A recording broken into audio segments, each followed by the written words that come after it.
सपना वो नहीं जो हम सोते हुए देखते हैं, सपना वो नहीं जो हम सोते हुए देखते हैं, सपना वो है जो हमें सोने नहीं देता. नमस्कार, मी कुमारी मृगाक्ष अश्विन कांबळे, इयत्ता 8 सरस्वतीची विद्यार्थिनी. आज 28 फेब्रुवारी विज्ञान दिनानिमित्त भारताचे एक महान शास्त्रज्ञ डॉक्टर APJ अब्दुल कलाम यांच्याविषयी बोलणार आहे. डॉक्टर अबुल पाकीर जैनुलाब्दीन अब्दुल कलाम यांचा जन्म रामेश्वर येथे झाला. लहानपणापासूनच त्यांना विज्ञान, गणित या विषयांमध्ये विशिष्ट रस होता. त्यांनी भौतिकशास्त्र व एरोस्पेसमध्ये शिक्षण घेतले व भारताच्या संरक्षण संशोधन आणि विकास संस्था DRDO आणि भारतीय अंतराळ संशोधन संस्था ISRO यामध्ये महत्त्वपूर्ण योगदान दिले.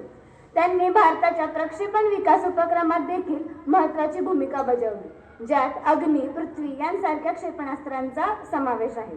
त्यांनी भारताचा पहिला उपग्रह विकास SLV-3 च्या योगदानातही महत्त्वाची भूमिका बजावली.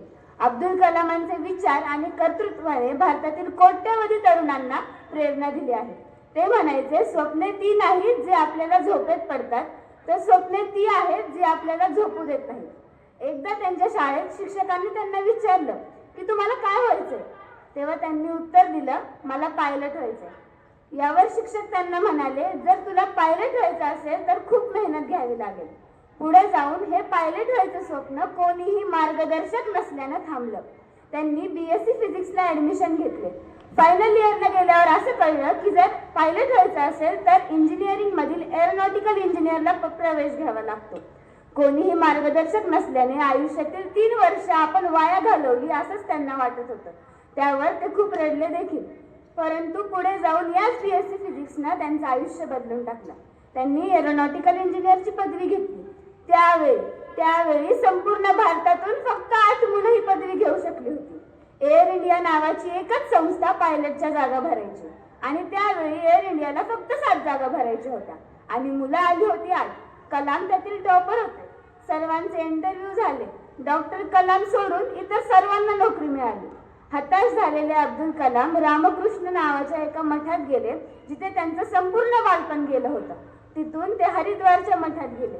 तेथील स्वामींनी त्यांना उदास झालेलं बघून बोलवले आणि विचारलं, का उदास आहेस? जीवनातील एक लढाई हरलास याचा अर्थ असा नाही की तू यशस्वी आणि कर्तृत्ववान पुरुष बनू शकत नाही.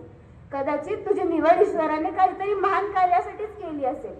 अब्दुल कलामांना हे पटले व ते घरी जाण्यासाठी दिल्लीला निघाले. दुसऱ्या दिवशी पेपरमध्ये एरोनॉटिकल इंजिनियर हवा अशी जाहिरात आली होती. ती कोण्या विक्रम साराभाईंची आणि पगार एअर इंडियाच्या दुप्पट. पुन्हा तेच 8 कॅन्डिडेट्स, परंतु एकच जागा. यावेळी मात्र अब्दुल कलामांचीच निवड झाली.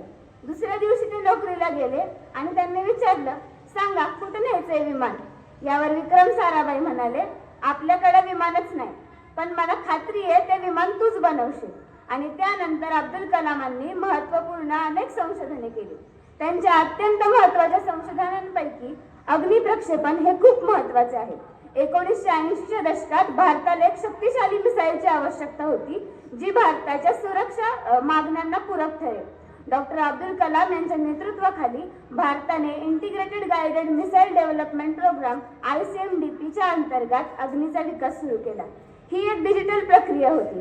अब्दुल कलाम यांच्या टीमने अग्नीचा विकास, परीक्षण आणि डिझाईनवर खूप कष्ट घेतले आणि त्याची अनेक परीक्षणे झाली. अग्नीचं पहिलं परीक्षण हे 1889 मध्ये झालं होतं.